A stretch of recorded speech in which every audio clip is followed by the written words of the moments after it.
Alrighty, what's up guys? Welcome back to a new video on East Coast Manga. So today we're going to be talking about some 2022 new releases that I am super interested / excited to pick up this year. I'm also probably going to pick 5, so I'm not keeping you guys here all day, but I will probably put some other ones at the end kind of as honorable mentions. Also, before I get into my list, guys, let me know down in the comments, what are you guys looking forward to releasing? I know probably some of the stuff on this list or my honorable mentions, but if you guys see some other stuff, or if you just kind of want to reiterate like how excited you are for something on my list, let me know down in the comments because I'd love to have a conversation. But to start off, we have a really interesting manga which I found out about via Twitter, and I had known about it previously, but I honestly forgot about it.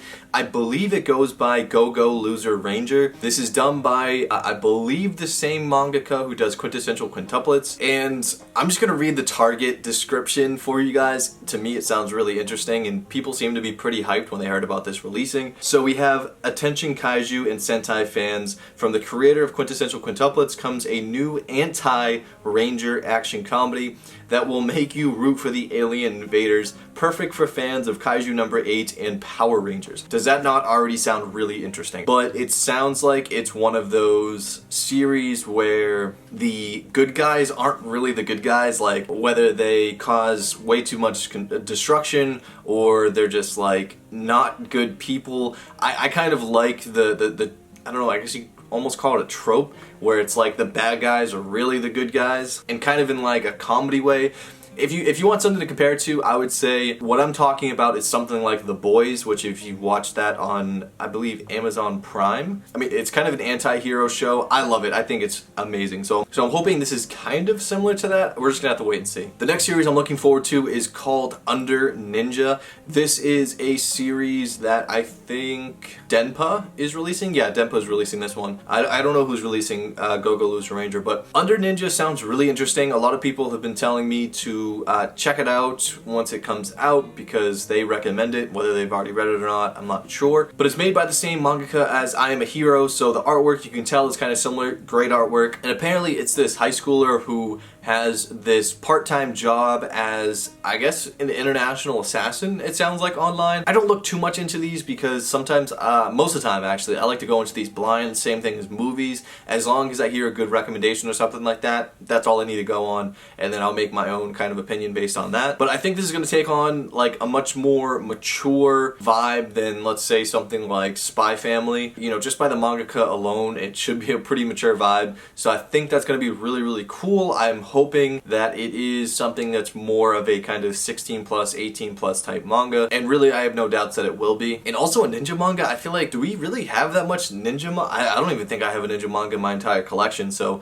that's going to be super dope. Looking forward to that a lot. The next series I want to mention is Blue Lock. Not everyone, but everyone who I know who has read it really, really likes it. I mean, really, really likes it. It's a soccer manga, but I think it's a lot darker. I don't know too much about it. I've kind of really tried to hold off and not read too much into it or read it online, because once I heard the physicals are coming out, same thing with the next series, I'll tell you guys, I really just want to read it myself. So this is the next series that I'm gonna be picking up. And then moving forward, the next series is Tokyo Revengers. I have held off from reading this online. I have held off from watching the anime. I really want to read these physicals. I am very, very excited. I've heard great things. I know people are complaining about the manga right now, but like, it's just because of this certain arc or whatever. I don't know. Either way, I'm not really worried about that because overall I think this manga has really, really great reviews. The anime also has great reviews. Once I get the physicals, I'll probably check out the anime, but I don't like to kind of spoil myself that way, so yeah. And to be honest, I don't really even know too much about this manga, although I think it has something to do kind of like GTO in a sense, like kind of delinquents and stuff like that, although, like I said, I kind of try to hold off on learning too much about it. And then the last one before I kind of just get my honorable mentions list is Alice in Borderland. I am so excited. I hope it's good.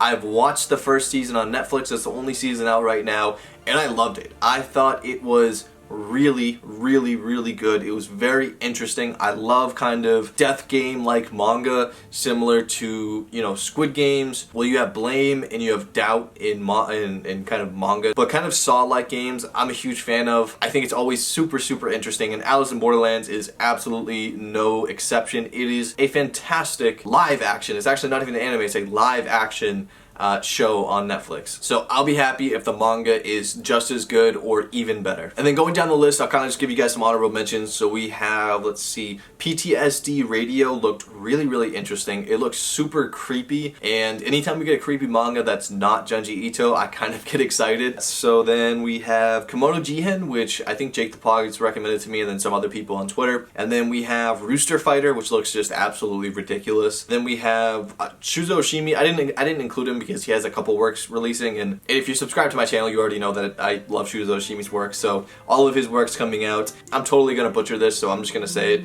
but we have Yokohama Kadashi Kiku. I think maybe that's how you pronounce it. I don't know, people have been going crazy on Twitter over this.